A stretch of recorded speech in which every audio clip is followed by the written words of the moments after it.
hier, nous avons tenu une très longue réunion de comité exécutif, puisque précédé d'ailleurs le matin d'une réunion du collège des présidents de ligue. Donc, et c'est sur les coups de 2 heures du matin que nous avons pu finir les différents points à l'ordre du jour. Ces différents points touchaient essentiellement au renouvellement du comité exécutif partiel suite au décès du vice-président Daouda Badji. Et donc à l'issue de la réunion du collège des présidents et du comité exécutif, il y a donc le président Mam Adamandou, qui était membre simple du comité, qui est passé 3e vice-président et président du collège des présidents de ligue, et le docteur Amadou Dia, président de la Ligue de Saint-Louis, qui réintègre le comité exécutif puisqu'il avait été membre auparavant. Et donc, c'est ces 2 personnes qui ont été élues. Il y a eu quelques réaménagements aussi du comité exécutif, puisque Mam Adamandou, qui était président de la commission des finances, quitte cette commission pour jouer pleinement son rôle de président du collège des ligues et 3e vice-président. Et c'est Mamadou Ndiaye, dit Sam Ndiaye, de la Ligue de Matam, qui le remplace à ce poste donc de président de la commission finance, mais aussi membre du comité d'urgence. Vous savez que le comité d'urgence, outre le président, est composé des 6 vice-présidents, plus le président de la commission finance. L'autre aspect important aussi, c'est l'intégration à titre provisoire du docteur Babacar Ngom en remplacement du professeur Fallou Cissé. Depuis le décès du professeur Fallou Cissé, c'était un poste qui était vacant. Suite à l'Assemblée générale passée, les membres de l'association de médecine du sport avaient porté leur choix sur sa personne. Nous avons estimé, sur la base de l'article 34 de nos statuts, que nous pouvions l'intégrer au comité exécutif pour combler un vide. Le secteur médical est vital, donc on ne peut pas se permettre de rester aussi longtemps sans un responsable à ce poste. Et bien entendu, il sera avec le docteur Dia, le président, et le docteur Dia sera le vice-président de la commission médicale.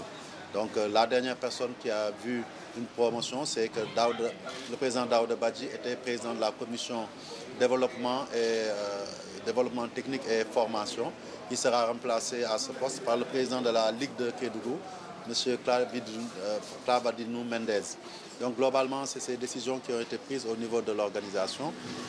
En ce qui concerne l'aspect le plus significatif, puisque je vais aller à cela, c'était faire le bilan définitif de la Coupe du Monde.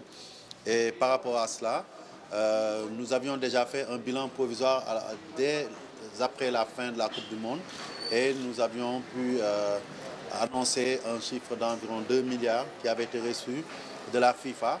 Il faut savoir que nous avions annoncé aussi qu'on devait certainement recevoir à peu près 2 milliards entre le mois de septembre et le mois d'octobre.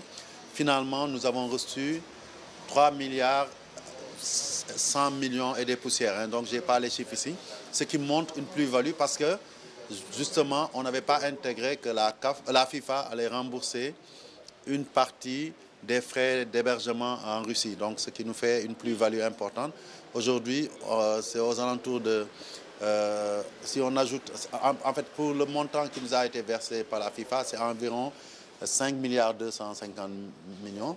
Les 8 millions de dollars qui sont le montant de la prime versée en tant que pays qualifié et qui s'est arrêté en match de groupe, mais aussi avec un surplus qui se chiffre à peu près à 300 ou 400 millions, qui représente la contribution de la FIFA à la prise en charge de l'hébergement en Russie. Il faut savoir aussi que d'autres partenaires nous ont accompagnés, ce qui fait que globalement, on a reçu à peu près 6 milliards comme dividende de cette Coupe du Monde, sur lesquels nous avons eu à financer, donc de concert avec l'État, environ 2 milliards 200 millions globalement. Donc, c'est des rubriques que vous avez pu visiter et au besoin aussi, je pense que la fédération se mettra à disposition de la presse après avoir informé qui le doit, donc tous les chiffres pour que tout se passe dans la transparence. Nous avons évoqué aussi l'utilisation de ces fonds-là, parce que je pense que ça aussi c'est capital. Très tôt, que ce soit moi-même, que ce soit mon vice-président, le président Abdoulaye Sow, nous avions eu à communiquer en disant qu'il ne s'agira pas cette fois-ci, de faire une redistribution, une sorte de partage du gâteau de ces fonds-là. Il faut qu'on laisse un héritage de reçu 2018 à notre postérité. Que dans le futur, quand les Sénégalais parleront de cette Coupe du Monde, on dira effectivement, on n'a pas pu malheureusement se qualifier à la Coupe du Monde, mais on a laissé des acquis indélébiles. Et c'est pour ça que les investissements les plus marquants que nous avons décidé de faire vont être tournés vers la construction dans chaque ligue. On va débloquer des fonds pour construire dans chaque ligue un siège, donc dans les 14 ligues, parce qu'il est important que toute l'étendue du Sénégal, que tout le monde sente ces retombées de la Coupe du Monde.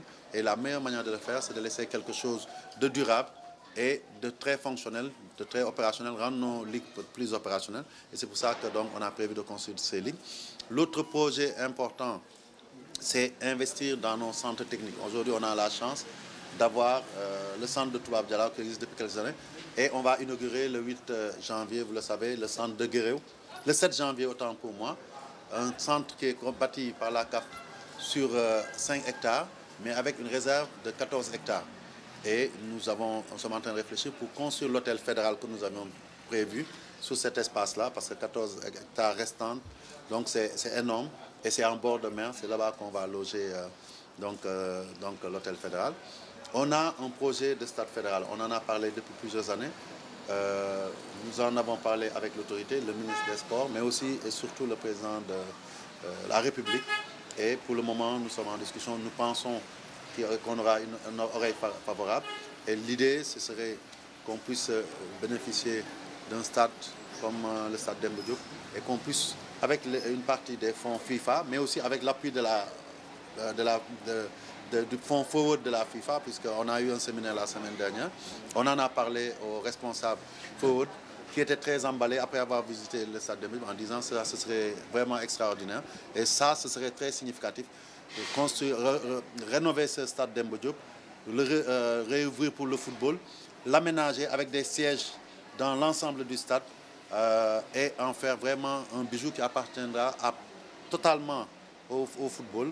Ce sera quelque chose d'exceptionnel et ça, je pense que si ça devait se construire, ça va montrer encore une fois la sollicitude du président Macky Sall pour le mouvement sportif, mais particulièrement pour le football. Les autres projets, c'est aussi repenser le siège de la fédération. Je pense que c'est important aujourd'hui que nous avons fait des pas importants de pouvoir avoir un siège qui soit à l'image de ce que nous voulons incarner, un football qui se positionne parmi les meilleurs en Afrique. Et donc, on va y travailler. Globalement, c'est ces financements en termes d'infrastructure, mais nous pensons aussi que les acteurs du football ne peuvent pas être en reste. Et donc, l'ensemble des clubs vont recevoir des subventions que nous avons déjà arrêtées, de la Ligue professionnelle, notamment la Ligue 1, jusqu'au football amateur, football féminin. Tout le monde, tous les clubs recevront une subvention exceptionnelle, Coupe du Monde. Personne ne pourra dire « Ah, nous n'avons rien vu de cet argent ». Je rappelle qu'ils ont déjà reçu, quand nous avons reçu le premier versement avant la Coupe du Monde, nous avons eu à verser entre, je pense, si même ma mémoire ne me trompe pas, ne me trahit pas, 2 millions pour les équipes de Ligue 1, jusqu'à 500 000 pour les équipes régionales. Donc aujourd'hui, ces équipes recevront plus. Mais nous n'oublions pas les groupements associés. Tous les groupements associés ont été répertoriés, ceux qui sont en contact avec le football, qui ont des conventions avec le football, de l'ONCAV à l'ANPS, en passant par l'association des arbitres, l'association des techniciens, et même certaines associations qui sont des associations de sport. Tout le monde sera impliqué, le corpo lui a su, parce que nous voulons que les gens sachent que si nous sommes parvenus à ces résultats, c'est parce que tout le monde s'est vraiment solidarisé derrière le football pour pouvoir atteindre ces résultats. Donc cela, ça fait partie des choses importantes, sans compter aussi les ligues régionales qui vont voir les subventions pour les compétitions des jeunes qui sont renforcées. Nous avons aussi évoqué les compétitions de jeunes. Vous savez que ces derniers temps, on avait parlé du tournoi, de lancement du championnat de Ligue de U17 d'élite.